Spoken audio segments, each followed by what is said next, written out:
history class. Dear students, in previous class we learnt about Akbar's achievement. In that we also discussed about military achievement and administrative achievements.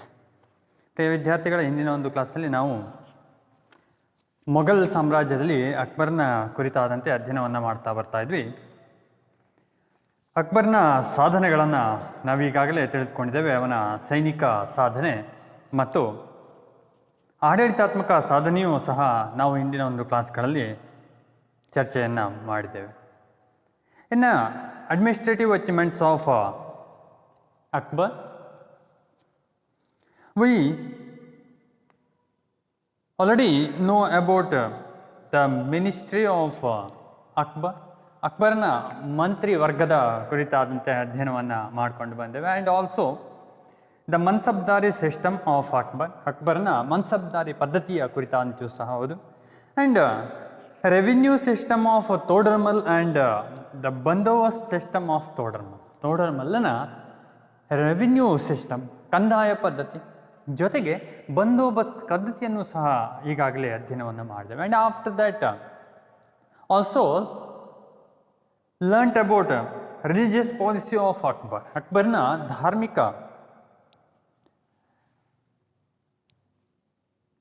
ಕೈಗೊಂಡಂತಹ ಕ್ರಮಗಳನ್ನು ಮತ್ತು ಅವನ ಧಾರ್ಮಿಕ ನೀತಿಯ ಕುರಿತಾದಂತೆಯೂ ಸಹ ನಾವೀಗಾಗಲೇ ಅಧ್ಯಯನವನ್ನು ಮಾಡಿದಂತೆ. In that we learnt about he founded a new religion called Din i Ilahi.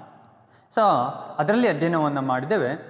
Akbar ಅನ್ನುವಂಥವನು ಹೊಸ ಧರ್ಮವಾದಂತಹ ದಿನ್ ಇ ಇಲಾಹಿ ಅನ್ನುವಂಥ ಒಂದು ಧರ್ಮವನ್ನು ಸ್ಥಾಪನೆಯನ್ನು ಮಾಡಿದ್ದ ಅನ್ನುವಂಥದ್ದಾಗಿ. And after that patronize to literature, ಈ ಅಕ್ಬರ್ ಅನ್ನುವಂಥವನು ಸಾಹಿತ್ಯದ ಪೋಷಣೆಯನ್ನು ಹೇಗೆ ಮಾಡಿದ್ದ ಅನ್ನುವಂಥದ್ದಾಗಿ. He patronized many scholars will know about that, ನಾವೀಗಾಗಲೇ ಕರಿತಂಥದ್ದು. ಆತ ಹಲವಾರು ಸಾಹಿತಿಗಳನ್ನು, ವಿದ್ವಾಂಸರುಗಳನ್ನು ಪೋಷಿಸಿದ್ದ ಅನ್ನುವಂಥದ್ದಾಗಿ. And also art and architectural field, ಇಲ್ಲಿ ಕಲೆ ಮತ್ತು ವಾಸ್ತುಶಿಲ್ಪದ ವಿಭಾಗದಲ್ಲಿಯೂ ಸಹ ಅಷ್ಟೇ. He also contributed to Mughal dynasty, Mughal ಸಾಮ್ರಾಜ್ಯಕ್ಕೆ, ಮನೆತನಕ್ಕೆ ಕೊಡುಗೆಯನ್ನು ನೀಡಿದ್ದ ಅನ್ನುವಂಥದ್ದಾಗಿ ನಾವು ಈಗಾಗಲೇ ಅಧ್ಯಯನವನ್ನು ಮಾಡಿದಂಥದ್ದು.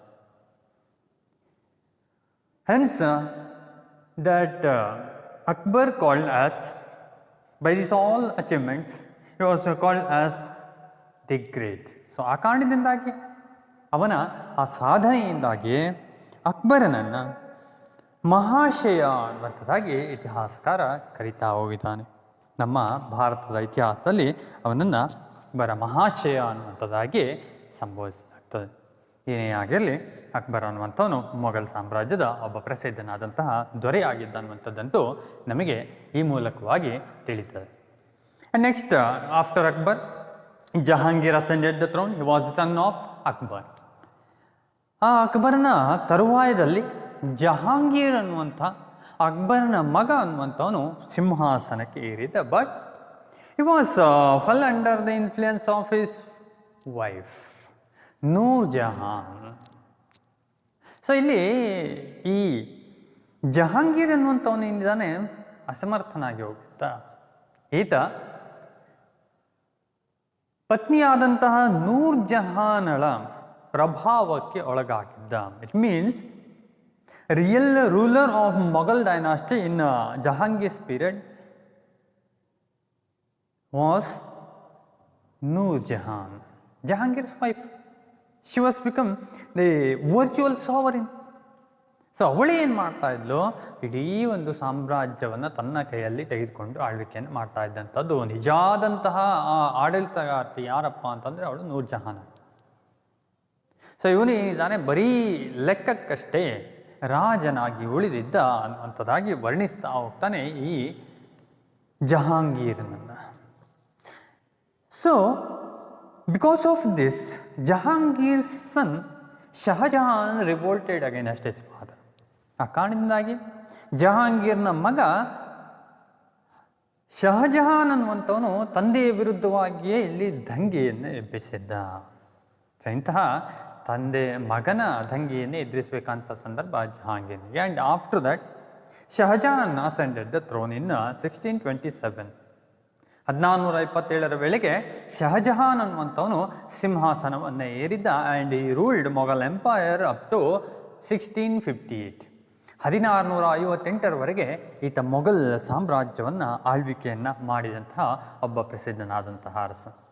ಹಿ was remembered by his construction. ಈತನ ನಿರ್ಮಾಣದಿಂದ ಅವನನ್ನು ನೆನಪಿಸ್ಕೊಳ್ತೇವೆ. The great remarkable achievement of Shah Jahan was Taj Mahal. Taj Mahal ಅನ್ನುವಂತಹ ಕಟ್ಟಡ ಏನಿದೆ ಅದು ಈ ಶಹಜಹಾನನ್ನು ಕಟ್ಟಿಸಿದಂತಹ ಒಂದು ಪ್ರಸಿದ್ಧವಾದಂತಹ ಕಟ್ಟಡ. ಇದರ ಮುಖಾಂತರವಾಗಿ ಶಹಜಹಾನನ್ನು ನೆನಪಿಸಿಕೊಳ್ತಾ ಹೋಗ್ತೇವೆ. In the memory of his wife Mumtaz Mahal he built that Taj Mahal in Agra. ಆಗ್ರಾದಲ್ಲಿ ತಾಜ್ ಮಹಲನ್ನು ತನ್ನ ಹೆಂಡತಿಯಾದಂತಹ ಪತ್ನಿಯಾದಂತಹ ಮಮ್ತಾಜ್ ಮಹಲ್ನ ನೆನಪಿಗೋಸ್ಕರವಾಗಿ ಈತ ಕಟ್ಟಿಸಿದ್ದ. ಏನೇ ಆಗಿರಲಿ ಇದು ಅತ್ಯಂತ ಜಗತ್ಪ್ರಸಿದ್ಧವಾದಂತಹ ಒಂದು ಕಟ್ಟಡ ಅನ್ನೋದಾಗಿ ನಾವು ಅಧ್ಯಯನವನ್ನು ಮಾಡ್ತಾ ಹೋಗ್ತೇವೆ. ಆ್ಯಂಡ್ ನೆಕ್ಸ್ಟ್ ನಾವು ಅಧ್ಯಯನವನ್ನು ಮಾಡ್ತಾ ಹೋದರೆ ಶಹಜಹಾನ್ ಏನಿದ್ದಾನೆ ತಾಜ್ ಮಹಲನ್ನು ಕಟ್ಟಿದ್ದು ಅನ್ನುವಂಥದ್ದು ನಮಗೆ ಗೊತ್ತಾ. ಆಫ್ಟರ್ ಹಿಮ್ ಅವನ ತರುವಾಯ after his rule, after Shah Jahan's rule, Aurangzeb ascended the throne. ಆ ನಂತರದಲ್ಲಿ 1458ರಲ್ಲಿ ಔರಂಗಜೇಬ್ ಅನ್ನುವಂಥವನು ಸಿಂಹಾಸನವನ್ನು ಏರಿದ್ದ. And he ruled up to 1707 CE. 1707ರವರೆಗೂ ಸಹ ಈತ ರಾಜ್ಯಭಾರವನ್ನು ಮಾಡಿದ್ದ, ಸಿಂಹಾಸನವನ್ನು ಏರಿದ್ದ, ಆಳ್ವಿಕೆಯನ್ನು ನಡೆಸಿದ್ದ. 1458ರಿಂದ 1707ರವರೆಗೂ ಸಹ ಮೊಘಲ್ ಸಾಮ್ರಾಜ್ಯವನ್ನು ಮುನ್ನಡೆಸಂತಹ ಅರಸ Aurangzeb. He took a title also or assumed a title also. It was ಅಲ್ಲಂಗೀರ್. ಅಲ್ಲಂಗೀರ್ ಅನ್ನುವಂತಹ ಒಂದು ಬಿರುದನ್ನು ಧರಿಸಿದಂತೆ ಈ ಔರಂಗಜೇಬ್ ಅನ್ನುವಂಥ ಅರಸ, ಮೊಘಲ್ ಸಾಮ್ರಾಟ. ಸೊ ಇವನು ಏನು ಮಾಡಿದಪ್ಪ, ವಾಸ್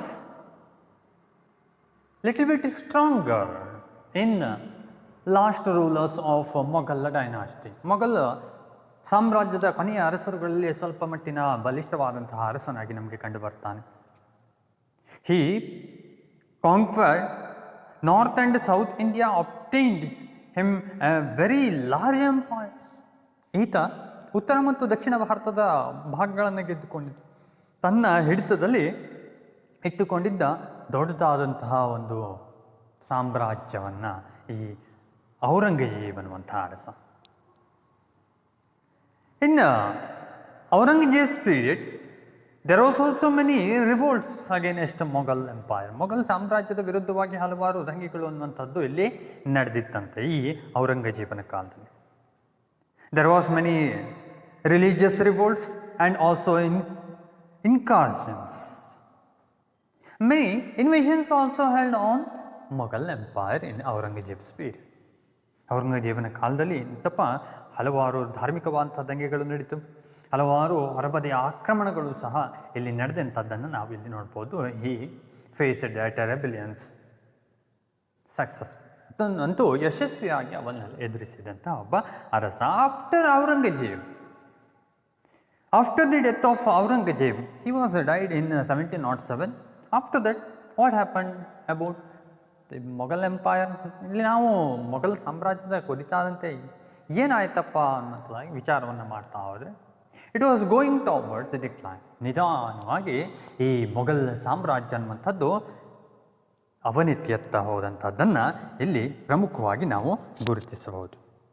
1707ರಲ್ಲಿ ಔರಂಗಜೇಬನ ಮರಣದ ತರುವಾಯದಲ್ಲಿ ನಿಧಾನವಾಗಿ ಅವನತಿಯತ್ತ ಈ ಮೊಘಲ್ ಸಾಮ್ರಾಜ್ಯ, because of struggles between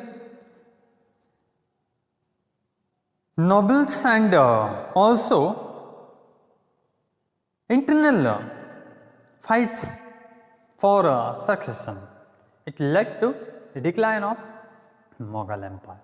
Mughal ಸಾಮ್ರಾಜ್ಯ ಯಾಕಪ್ಪ ಈ ರೀತಿಯಾಗಿ ಔರಂಗಜೇಬನ ತರುವಾಯದಲ್ಲಿ ಅವನತಿಯತ್ತ ಸಾಗ್ತು ಅಂತಂದರೆ ಅಲ್ಲಿ ಕಾರಣನ ಹುಡುಕ್ತಾ ಹೋದರೆ ಪ್ರಮುಖವಾಗಿ ಅಲ್ಲಿ ಇದ್ದಂತಹ ಸರ್ದಾರುಗಳ ನಡುವಿನ ಆಂತರಿಕ ಜಗಳ.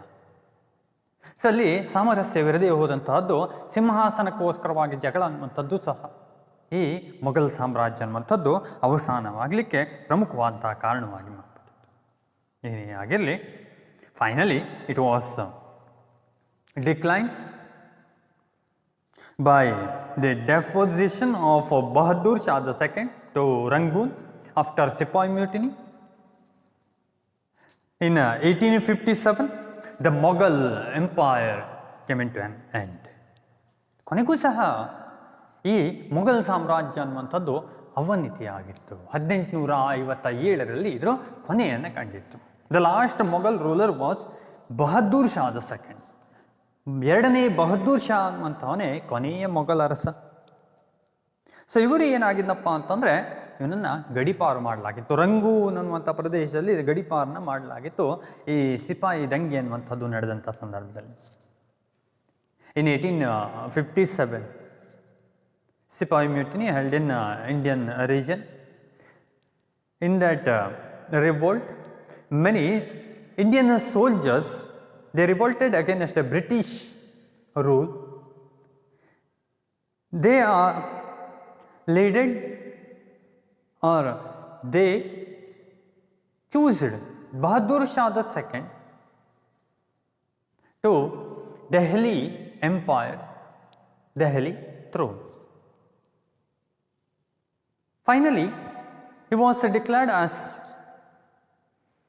the Emperor of whole India.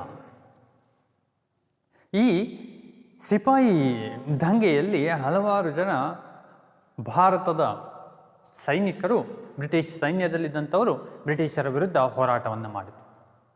ತಮ್ಮ ನಾಯಕನನ್ನಾಗಿ ಎರಡನೇ ಬಹದ್ದೂರ್ ಶಾನನ್ನು ಕೊನೆಗೂ ದೆಹಲಿಯ ಸಿಂಹಾಸನಕ್ಕೆ ಇಡೀ ಭಾರತದ ಸಾಮ್ರಾಟನನ್ನಾಗಿ ಕೂರಿಸಿದರು. Finally, British army captured that Bahadur Shah II and deposited to Rangoon. ಆದರೆ ಕೊನೆಗೆ ಆ ರಂಗೂನ್ ಅನ್ನುವಂತಹ ಪ್ರದೇಶಕ್ಕೆ ಬ್ರಿಟಿಷ್ ಸೈನ್ಯ ಬಹದ್ದೂರ್ ಶಾನನ್ನು, ಎರಡನೇ ಬಹದ್ದೂರ್ ಶಾನನ್ನು ಬಂಧಿಸಿ ಗಡೀಪಾರನ್ನು ಮಾಡಿತ್ತು. So finally Mughal empire came into an end. ಕೊನೆಗೂ ಆ ಮೊಘಲ್ ಸಾಮ್ರಾಜ್ಯ ಅನ್ನುವಂಥದ್ದು ಕೊನೆ ಹೊಂದಿತ್ತು ಅನ್ನುವಂಥದ್ದಾಗಿ ನಾವು ಅಧ್ಯಯನವನ್ನು ಮಾಡ್ತೇವೆ.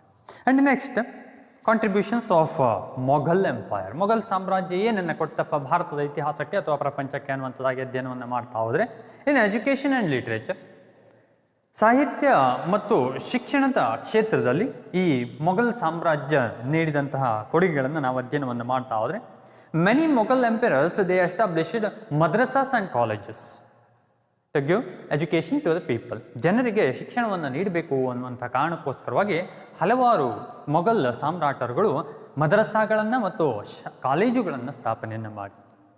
Akbar also arrange for the education of Hindus. ಹಿಂದೂಗಳಿಗೂ ಸಹ ಶಿಕ್ಷಣವನ್ನು ಇಲ್ಲಿ ಕೊಡುವಂತಹ ಕೆಲಸವನ್ನು ಮಾಡಿದ್ದ ಈ ಅಕ್ಬರ ಅನ್ನುವಂಥ. And Shahjahan also sanctioned or gave scholarship to students. So ಈ ಮೂಲಕವಾಗಿ ಎನ್ಕರೇಜ್ ಮಾಡಿದಂತಹದ್ದು. ಶಹಜಹಾನ್ ಏನು ಮಾಡ್ದ ಅಂತಂದರೆ, ವಿದ್ಯಾರ್ಥಿಗಳಿಗೆ ವಿದ್ಯಾರ್ಥಿ ವೇತನವನ್ನು ಈತ ನೀಡುವಂಥದ್ದನ್ನ ಪ್ರಾರಂಭವನ್ನು ಮಾಡಿದ. But girls education was not encouraged in Mughals period. ಮೊಘಲರ ಕಾಲದಲ್ಲಿ there was discrimination among the men and women. So ಇಲ್ಲಿ ಕ್ಲಿಯರಾಗಿ ಗೊತ್ತಾಗ್ತಾ ಹೋಗ್ತದೆ, ಆ ಮೊಘಲರ ಕಾಲದಲ್ಲಿ ಮಹಿಳೆಯರ ಶಿಕ್ಷಣಕ್ಕೆ ಪ್ರಾಮುಖ್ಯತೆ ಅನ್ನುವಂಥದ್ದನ್ನು ನೀಡಿರಲಿಲ್ಲ ಅನ್ನೋದಾಗಿ ಅಲ್ಲಿ ಭೇದ ಭಾವ ಅನ್ನುವಂಥದ್ದು ನಮಗೆ ಇಲ್ಲಿ ವ್ಯಕ್ತವಾಗ್ತಾ ಹೋಗ್ತದೆ. ಏನೇ ಇರಲಿ, ಸ್ಕಾಲರ್ಸ್ ಫಾರ್ ಪ್ಯಾಟ್ರನೈಸ್ಡ್ ಬೈ ಎಂಪರರ್. ಎಲ್ಲ ರಾಜರುಗಳು ಏನಿದ್ದಾರೆ ಅವರು ಹಲವಾರು ಸಾಹಿತಿಗಳನ್ನು, ವಿದ್ವಾಂಸರುಗಳನ್ನು ಪೋಷಿಸಿದಂತಹ ಉದಾಹರಣೆಗಳು ನಮಗೆ ಸಿಗ್ತಾ ಹೋಗ್ತದೆ. Spread of education led to the growth of literature also in Mughals period. ಮೊಘಲರ ಕಾಲದಲ್ಲಿ ಆ ಶಿಕ್ಷಣಕ್ಕೆ ಪ್ರೋತ್ಸಾಹ ಯಾವಾಗ ದೊರಕ್ತೋ ಆವಾಗ ಸಾಹಿತ್ಯ ಲೋಕದಲ್ಲಿಯೂ ಸಹ ಕ್ರಾಂತಿ ಅನ್ನುವಂಥದ್ದಾಗಿತ್ತು, ಬರವಣಿಗೆಯನ್ನು ಕಂಡಿತ್ತು, ಅಭಿವೃದ್ಧಿ ಅನ್ನುವಂಥದ್ದಾಗಿತ್ತು. Some important literally works like works in Turkish language, Persian, Sanskrit, Hindi languages they wrote. ಹಲವಾರು ಕೃತಿಗಳನ್ನು ರಚನೆಯನ್ನು ಮಾಡಿದಂಥದ್ದು ಟರ್ಕಿಷ್ ಭಾಷೆಯಲ್ಲಿ, ಪರ್ಷಿಯನ್ ಭಾಷೆಯಲ್ಲಿ, ಸಂಸ್ಕೃತ ಮತ್ತು ಹಿಂದಿ ಭಾಷೆಯಲ್ಲಿ ಹಲವಾರು ಕೃತಿಗಳು ಅನ್ನುವಂಥದ್ದು ಬರೆಯಲ್ಪಟ್ಟು ಈ ಮೊಘಲರ ಕಾಲ. For example, Babur, the invader and also founder of Mughal Empire, he wrote Baburnama, autobiography. Babur ಅನ್ನುವಂತಹ ದಾಳಿಕೋರ ಮತ್ತು ಮೊಘಲ್ ಸಾಮ್ರಾಜ್ಯದ ಸ್ಥಾಪಕ ಬಾಬರ್ ಅನ್ನುವಂಥವನಿದ್ದಾನೆ. ಆತ ತನ್ನ ಜೀವನ ಚರಿತ್ರೆ ಅಂತ ಬಾಬರ್ನಾಮಾ ಅನ್ನುವಂಥ ಕೃತಿಯನ್ನು ರಚನೆಯನ್ನು ಮಾಡಿದ್ದಾನೆ. Ramayana, Mahabharata, Atharvaveda, Panchatantra were translated from Sanskrit to Persian language.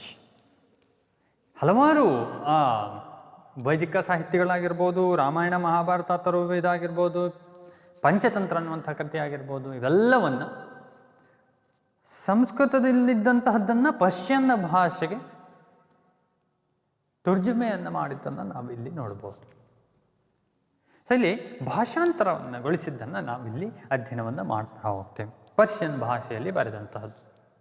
ದಾರು son of Shahjahan also translated Upanishads to Persian language. ಇಲ್ಲಿ ಶಹಜಹಾನ್ನ ಮಗನಾಗಿದ್ದಂತಹ ದಾರು ಅನ್ನುವಂಥ ಆ ರಾಜ ಎಂದಾನೆ ರಾಜಕುಮಾರ, ಆತ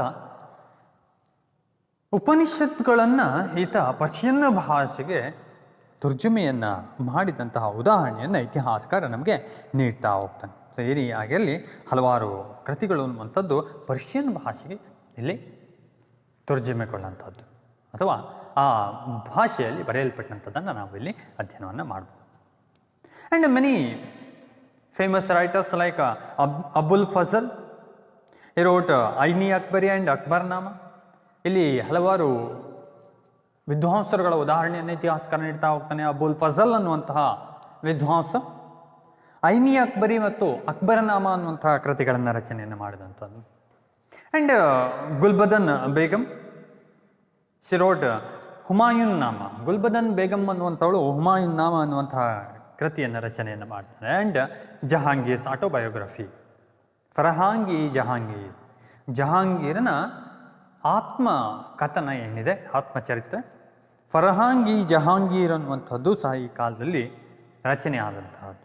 and also many historic writings also done here. ಈ ಕಾಲದಲ್ಲಿ ಹಲವಾರು ಐತಿಹಾಸಿಕ ಗ್ರಂಥಗಳು ಸಹ ಬರೆದಂಥದ್ದನ್ನು ನಾವು ನೋಡ್ಬೋದು in Persian language. Malik Muhammad Jaisi wrote Padmavati. So ಈ ಕಾಲದಲ್ಲಿ ಇದ್ದಂಥವನು ಮಲಿಕ್ ಮೊಹಮ್ಮದ್ ಜೈಸಿ ಅನ್ನುವಂಥವನು ಪದ್ಮಾವತಿ ಅನ್ನುವಂಥ ಗ್ರಂಥವನ್ನು ರಚನೆಯನ್ನು ಮಾಡಿದ ಐತಿಹಾಸಿಕ ಗ್ರಂಥ. And Tulsidas wrote Ramcharit Manas. ತುಳಸಿದಾಸರು ರಾಮಚರಿತ ಮಾನಸ ಅನ್ನುವಂಥ ಗ್ರಂಥವನ್ನು ರಚನೆಯನ್ನು ಮಾಡಿದ್ದಾರೆ. And Abdul Rahim wrote Satsai. ಅಬ್ದುಲ್ ರಹೀಮ್ ಅನ್ನುವಂಥವನು ಸತ್ಸಾಯಿ ಅನ್ನುವಂಥ ಗ್ರಂಥವನ್ನು ರಚನೆಯನ್ನು ಮಾಡಿದಂಥದ್ದು. ಮೀನ್ಸ್ ದೋಹಗಳನ್ನು ರಚನೆಯನ್ನು ಮಾಡಿದಂಥದ್ದು. And Surdas a blind poet, ಒಬ್ಬ ಅಂಧಕವಿಯಾದಂತಹ ಸೂರ್ದಾಸರು ರೋಟ್ ಸೂರ್ಸಾಗರ್ ಅನ್ನುವಂಥ ಗ್ರಂಥವನ್ನು ರಚನೆಯನ್ನು ಮಾಡಿದಂಥದ್ದು. ಇದು ಈ ಕಾಲದ ಅತ್ಯಂತ ಪ್ರಮುಖವಾದ important books or works of Mughal empires. ಇವೆಲ್ಲ ಆ ಕಾಲದಲ್ಲಿ ರಚನೆ ಆದಂಥ ಪ್ರಮುಖವಾದಂಥ ಗ್ರಂಥಗಳಾಗಿ ನಾವು ನೋಡ್ಬೋದು. And many important literary works in Hindi also done. So ಈ ಕಾಲದಲ್ಲಿ ಹಿಂದಿಯ ಸಾಹಿತ್ಯವನ್ನು ಸಹ ನಾವಿಲ್ಲಿ ನೋಡ್ಬೋದು, ಈ ಕಾಲದಲ್ಲಿ ರಚನೆ ಆದಂಥದ್ದು. And next one is art and architecture field, the contribution of Mughal empire. Mughal ಸಾಮ್ರಾಜ್ಯದ ಕೊಡುಗೆಯನ್ನು ಈ ಕಲೆ ಮತ್ತು ವಾಸ್ತುಶಿಲ್ಪದ ಕ್ಷೇತ್ರದಲ್ಲಿ ನಾವು ಅಧ್ಯಯನವನ್ನು ಮಾಡಲಿಕ್ಕೆ ಹೊರಟ್ರೆ, Mughals also the great builders. So ಮೊಘಲರೂ ಸಹ ಇದ್ದಾರೆ, ಇವರು ಸಹ ಪ್ರಸಿದ್ಧವಾದಂಥ ನಿರ್ಮಾತೃಗಳು ಅನ್ನುವಂಥ ಮಾತುಗಳನ್ನು ಇತಿಹಾಸಕಾರ ವರ್ಣನೆಯನ್ನು ಮಾಡ್ತಾ ಹೋಗ್ತಾನೆ. Important features of Mughal architectural style. ಇಲ್ಲಿ ಮೊಘಲರ ಕಾಲದ ಆ ವಾಸ್ತುಶಿಲ್ಪ ಶೈಲಿಯ ಪ್ರಮುಖ ಲಕ್ಷಣಗಳನ್ನು ನಾವು ನೋಡ್ತಾ ಹೋದರೆ, domes, tall pillars, gateways with domes, arcs and minars. ಇಲ್ಲಿ ಸಾಮಾನ್ಯವಾಗಿ ಗುಮ್ಮಟಗಳನ್ನು ನಾವು ನೋಡ್ಬೋದು, ಟಾಲ್ ಪಿಲ್ಲರ್ಸ್ ಎತ್ತರವಾದಂತಹ ಸ್ತಂಭಗಳನ್ನು ನೋಡ್ತೇವೆ, ಗೇಟ್ವೇಸ್ ವಿತ್ ಡೋಮ್ಸ್ ಗುಮ್ಮಟಗಳಿರುವ ಹೆಬ್ಬಾಗಿಲುಗಳು ಸಹ ಇಲ್ಲಿ ನಾವು ಅಧ್ಯಯನವನ್ನು ಮಾಡ್ತೇವೆ. ಆ್ಯಂಡ್ ಆರ್ಕ್ಸ್ ಆ್ಯಂಡ್ ಮಿನಾರ್ಸ್, ಆ ಕಮಾನುಗಳು ಮತ್ತು ಮಿನಾರ್ಗಳು ಸಹ ಈ ಒಂದು ವಾಸ್ತುಶಿಲ್ಪ ಶೈಲಿಯ ಪ್ರಮುಖವಾದಂಥ ಲಕ್ಷಣ. Some important monuments of Mughal empire, Mughal ಸಾಮ್ರಾಜ್ಯದ ಪ್ರಮುಖವಾದಂಥ ನಿರ್ಮಾಣಗಳನ್ನು ನಾವು ಎಕ್ಸಾಂಪಲನ್ನು ಅಧ್ಯಯನವನ್ನು ಮಾಡ್ತಾ ಹೋದರೆ, Babur built Kabul Bagh and Jumma Masjid, Kabul Bagh at Panipat and Jumma Masjid at Sambhal. ಈ ಬಾಬರ್ ಅನ್ನುವಂತಹ ಅರಸೆಯಿಂದನೇ ಈತ ಕಾಬೂಲ್ ಬಾಗ್ ಅನ್ನುವಂತಹ ಕಟ್ಟಡವನ್ನು ಪಾಣಿಪತ್ ಅನ್ನುವಂತಹ ಪ್ರದೇಶದಲ್ಲಿ, ಹಾಗೆ ಜುಮ್ಮಾ ಮಸೀದಿ ಅನ್ನುವಂತಹ ಕಟ್ಟಡವನ್ನು ಸಂಭಾಲ್ ಅನ್ನುವಂತಹ ಪ್ರದೇಶದಲ್ಲಿ ರಚನೆಯನ್ನು ಮಾಡಿದ. And next one is Akbar. He built Buland Darwaza, the highest gateway of India at Fatehpur Sikri. Fatehpur ಸಿಕ್ರಿಯಲ್ಲಿ ಅಕ್ಬರ ಮಹಾಶಯ ಮಾಡಿದ ಬುಲಂದ್ ದರ್ವಾಜ ಅನ್ನುವಂಥ ನಿರ್ಮಾಣವನ್ನು, ಸ್ಮಾರಕವನ್ನು ನಿರ್ಮಾಣವನ್ನು ಮಾಡಿದೆ. ಅದನ್ನು ಭಾರತದ ಹೆಬ್ಬಾಗಿಲು ಅಂತೇಳಿ ಕರೀತೇವೆ. ಏನೇ ಆಗಿರಲಿ ಅದು ಆತನ ಪ್ರಸಿದ್ಧವಾದಂಥ ನಿರ್ಮಾಣಗಳಲ್ಲಿ ಒಂದು. And other buildings like Jumma e Masjid at Fatehpur Sikri, tomb of Sheikh Salim Chishti, Panch Mahal, palace of Jodhabai, Diwan i Am and Khas it build at Fatehpur Sikri. So ಎಲ್ಲವೂ ಸಹ ಫತೇಪುರ್ ಸಿಕ್ರಿಯಲ್ಲಿ ನಿರ್ಮಾಣವನ್ನು ಮಾಡಿದಂತಹದ್ದು. ಜುಮ್ಮಾ ಮಸ್ಜಿದ್ ಆಗಿರ್ಬೋದು, ಸಲೀಂ ಚಿಸ್ತಿಯ ಗೋರಿ ಆಗಿರ್ಬೋದು, ಪಂಚಮಹಲ್ ಅನ್ನುವಂಥದ್ದು ಜೋಧಾಬಾಯಿಯ ಅರಮನೆ ಆಗಿರ್ಬೋದು, ದಿವಾನಿಯಾಮ್ ಮತ್ತು ಖಾಸ್ ಅನ್ನುವಂತಹ 2 ಬಿಲ್ಡಿಂಗ್ಗಳಾಗಿರ್ಬೋದು, ಇವೆಲ್ಲವೂ ಸಹ ಫತೇಪುರ್ ಸಿಕ್ರಿಯಲ್ಲಿ ಈ ಅಕ್ಬರ್ ಅನ್ನುವಂತಹ ಮೊಘಲ್ ಅರಸ ನಿರ್ಮಾಣವನ್ನು ಮಾಡಿದ. And next one is Jahangir. He built Badshahi mosque at Lahore. ಲಾಹೋರ್ನಲ್ಲಿ ಬಾದ್ಶಾಹಿ ಮಸೀದಿಯನ್ನು ನಿರ್ಮಾಣವನ್ನು ಮಾಡಿದ್ದಾನೆ Jahangir. And next one is Shahjahan, ಡೈಟ್ ಬಿಲ್ಡರ್. ಒಬ್ಬ ಪ್ರಸಿದ್ಧವಾದಂತಹ ನಿರ್ಮಾತೃ ಶಹಜಹಾನ್ ಅನ್ನುವಂಥವನು ತಾಜ್ ಮಹಲ್, ಇಟ್ಸ್ ಅಟ್ ಆಗ್ರಾ, ಆಗ್ರಾದಲ್ಲಿ ನಿರ್ಮಾಣವನ್ನು ಮಾಡಿದಂಥದ್ದು ತಾಜ್ ಮಹಲ್ ಅನ್ನುವಂಥದ್ದು ಈ ಶಹಜಹಾನ್ನ ಒಂದು ಪ್ರಸಿದ್ಧವಾದಂತಹ ಕೊಡುಗೆ ಭಾರತದ ಇತಿಹಾಸಕ್ಕೆ. And also he built Moti Masjid at Agra, Jumma Masjid at Delhi, and Diwan i Am Khas, red fort, the peacock throne at Delhi. ದೆಹಲಿಯಲ್ಲಿ ಇಷ್ಟೆಲ್ಲ ನಿರ್ಮಾಣವನ್ನು ಮಾಡಿದಂಥವನು ಶಹಜಹಾನ್. ಮೋತಿ ಮಸೀದಿ ಅನ್ನುವಂಥದ್ದನ್ನು ಆಗ್ರಾದಲ್ಲಿ ನಿರ್ಮಾಣವನ್ನು ಮಾಡಿದ್ದಾನೆ. ಅದೇ ರೀತಿಯಾಗಿ ಜುಮ್ಮಾ ಮಸೀದಿ ಕೆಂಪು ಕೋಟೆಯಲ್ಲಿರುವಂತಹದ್ದು, ಅದನ್ನು ದೆಹಲಿಯಲ್ಲಿ ನಿರ್ಮಾಣವನ್ನು ಮಾಡಿದಂಥದ್ದು. ದಿವಾನಿಯಾಮ್ ಖಾಸ್ ಅನ್ನುವಂಥ 2 ಕಟ್ಟಡಗಳನ್ನು. ಅಷ್ಟೇ ಅಲ್ಲ, ಕೆಂಪು ಕೋಟೆಯನ್ನು ನಿರ್ಮಾಣವನ್ನು ಮಾಡಿದಂಥವನು ಇದೇ ಶಹಜಹಾನ್ ಅನ್ನುವಂಥವನು ದೆಹಲಿಯಲ್ಲಿ. ಅಷ್ಟೇ ಅಲ್ಲದೆ ಮಯೂರ ಸಿಂಹಾಸನ, peacock throne also by Shahjahan. ಶಹಜಹಾನ್ನಿಂದಲೇ ನಿರ್ಮಿತವಾದಂಥದ್ದು ಈ ಮಯೂರ ಸಿಂಹಾಸನ ಅಂತದ್ದು. ಸೊ ಇದು ಸಹ it was placed at red fort, ಆ ಕೆಂಪು ಕೋಟೆಯಲ್ಲಿ ಇದನ್ನು ಇರಿಸಲಾಗಿತ್ತು, ಈ ಮಯೂರ ಸಿಂಹಾಸನ ಅನ್ನುವಂಥದ್ದು. ಏನೇ ಆಗಿರಲಿ, on the basis of this contribution of Shahjahan, his period considered as golden age of Mughal architecture. So ಈ ಎಲ್ಲ ಕಟ್ಟಡಗಳನ್ನು ಆಧಾರವಾಗಿಟ್ಟುಕೊಂಡು ಶಹಜಹಾನ್ನ ಕಾಲ ಏನಿದೆ ಅದನ್ನು ಮೊಘಲರ ವಾಸ್ತುಶಿಲ್ಪದ ಸುವರ್ಣಯುಗ ಅನ್ನುವಂಥದ್ದಾಗಿ ಇತಿಹಾಸಕಾರ ವರ್ಣನೆಯನ್ನು ಮಾಡ್ತಾ ಹೋಗ್ತೀನಿ. ಅಷ್ಟೊಂದು ಕಟ್ಟಡಗಳ ರಚನೆ ಅನ್ನುವಂಥದ್ದು ಅಥವಾ ಸ್ಮಾರಕಗಳ ರಚನೆ ಅನ್ನುವಂಥದ್ದು ಈ ಕಾಲದಲ್ಲಿ ಆಗಿರುವಂಥದ್ದು ಇದಕ್ಕೆ ಪ್ರಮುಖವಾದಂಥ ಸಾಕ್ಷಿ. And next is Taj Mahal. ನಮ್ಗೆ ಈಗಾಗಲೇ ಗೊತ್ತಿದ್ದಂಥದ್ದು ಬಿಲ್ಟ್ ಬೈ ಶಹಜಹಾನ್. ಶಹಜಹಾನ್ ಅನ್ನುವಂಥ ಒಂದು ನಿರ್ಮಾಣವನ್ನು ಮಾಡಿದಂಥ ಒಂದು ಇಟ್ಸ್ ಎ ಫೈನೆಸ್ಟ್ ಬಿಲ್ಡಿಂಗ್, ಅತ್ಯಂತ ಸುಂದರವಾದಂತಹ ಒಂದು ಕಟ್ಟಡವಾಗಿ ನಾವು ಈಗಲೂ ಸಹ ಕನ್ಸಿಡರ್ ಮಾಡ್ತೇವೆ. It's consider as one of the wonders of the world.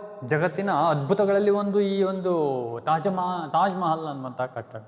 In the memory of Mumtaz Mahal or Anjuman Bhanu Begum he built this. So ಈ ಒಂದು ಕಟ್ಟಡ ಏನಿದೆ ತಾಜ್ ಮಹಲ್ ಅನ್ನುವಂತಹ ಮಾನ್ಯುಮೆಂಟ್, ಆ ಸ್ಮಾರಕವನ್ನು ತನ್ನ ಪತ್ನಿ ಆದಂತಹ ಅಂಜುಮಾನ್ ಭಾನು ಬೇಗಂ ಅಥವಾ ಮಮ್ತಾಜ್ ಮಹಲ್ ಅನ್ನುವಂಥವಳ ನೆನಪಿಗೋಸ್ಕರವಾಗಿ ನಿರ್ಮಾಣವನ್ನು ಮಾಡಿದ್ದಾನೆ ಈ ಶಹಜಹಾನ್ ಅನ್ನುವಂತಹ ಅರಸ. ಸೊ ಇದರ the main architect or master architect of this Taj Mahal was Ustad Isa.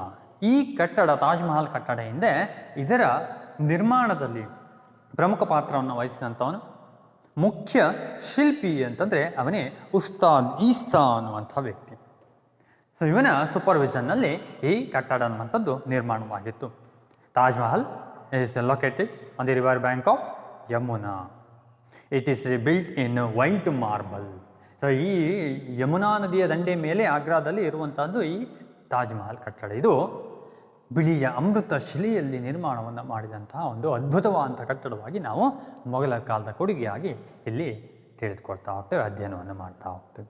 And peacock throne, ಇನ್ನೊಂದು ನಾವು ಅಧ್ಯಯನವನ್ನು ಈಗಾಗಲೇ ತಿಳಿದುಕೊಂಡಿದ್ದೇವೆ, ಅದು ಮಯೂರ ಸಿಂಹಾಸನ ಅಂತ. ಸೊ ಇದು ಇಟ್ ಇಸ್ ಆಲ್ಸೋ ಶಹಜಹಾನ್ಸ್. ಸೊ ಶಹಜಹಾನನ ಒಂದು ನಿರ್ಮಾಣಗಳಲ್ಲಿ ಇದು ಸಹ ಒಂದಾಗಿ ನಾವು ನೋಡ್ತಾ ಹೋಗ್ತೇವೆ. It's A glorious and costly throne of the world. ಜಗತ್ತಿನ ಶ್ರೀಮಂತವಾದಂತಹ ಅಥವಾ ಅತ್ಯಂತ ವೈಭವಯುತವಾದಂತಹ ಒಂದು ನಿರ್ಮಾಣ ಈ ಸಿಂಹಾಸನ ಅಂತಂದರೆ ಈ ತಾಜ್ ಮಹಲ್ನ ಅಥವಾ ಈ ಒಂದು ಮಯೂರ ಸಿಂಹಾಸನ ಅನ್ನುವಂಥದ್ದು. ಈ ಮಯೂರ ಸಿಂಹಾಸನವನ್ನು ಅಧ್ಯಯನವನ್ನು ಮಾಡ್ತಾ ಹೋದರೆ it is built under the supervision of Bebadal Khan. Bebadal Khan ಅನ್ನುವಂಥವನ ಮೇಲ್ವಿಚಾರಣೆಯಲ್ಲಿ ಇದನ್ನು ನಿರ್ಮಾಣವನ್ನು ಮಾಡಿದ್ದ ಈ ಶಹಜಹಾನ್ ಅನ್ನುವಂಥ ಅರಸ. ಸೊ ಇದರ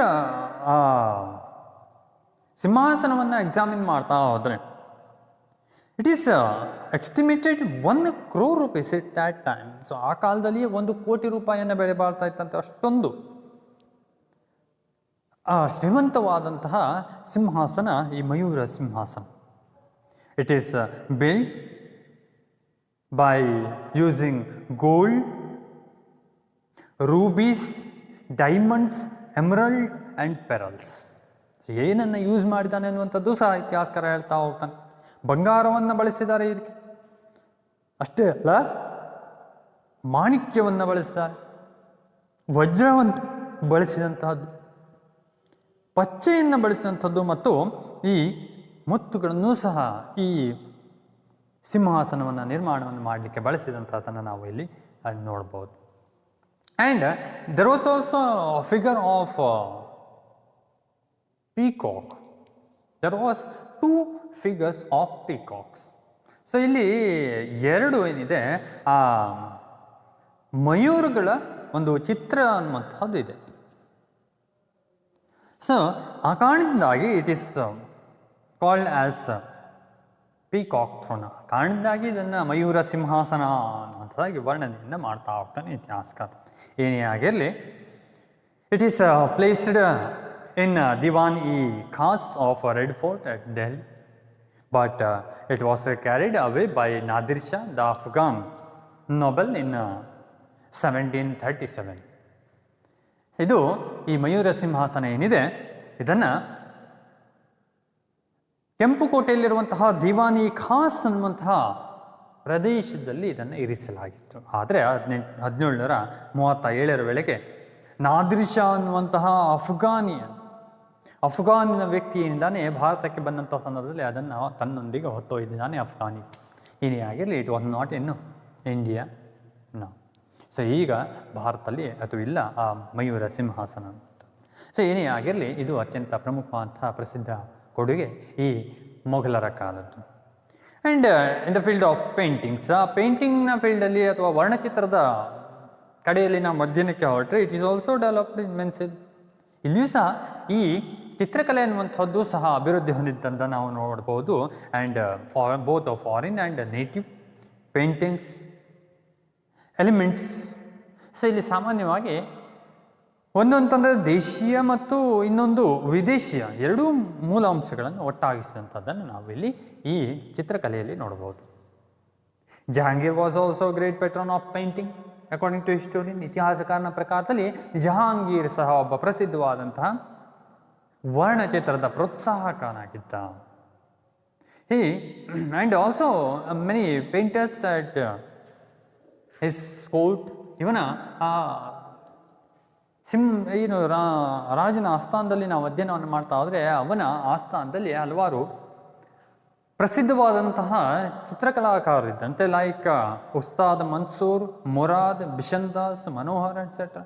ಸೊ ಇಲ್ಲಿ ಪ್ರಸಿದ್ಧವಾದಂಥ ಪೇಂಟರ್ಸ್ಗಳ ಉದಾಹರಣೆಯನ್ನು ನೀಡ್ತಾ ಹೋಗ್ತಾನೆ ಇತಿಹಾಸಕಾರ, ವರ್ಣಚಿತ್ರಕಾರರ ಉದಾಹರಣೆ. ಉಸ್ತಾದ್ ಮನ್ಸೂರ್ ಅನ್ನುವಂಥ ಒಬ್ಬ, ಮುರಾದ್ ಅನ್ನುವಂಥವನು, ಬಿಷನ್ದಾಸ್ ಅನ್ನುವಂಥ ಒಬ್ಬ ಮತ್ತು ಮನೋಹರ್ ಅನ್ನುವಂಥ ಪ್ರಸಿದ್ಧ ಚಿತ್ರಕಲಾಕಾರರಿದ್ದಂತೆ. So Jahangir also expert in painting.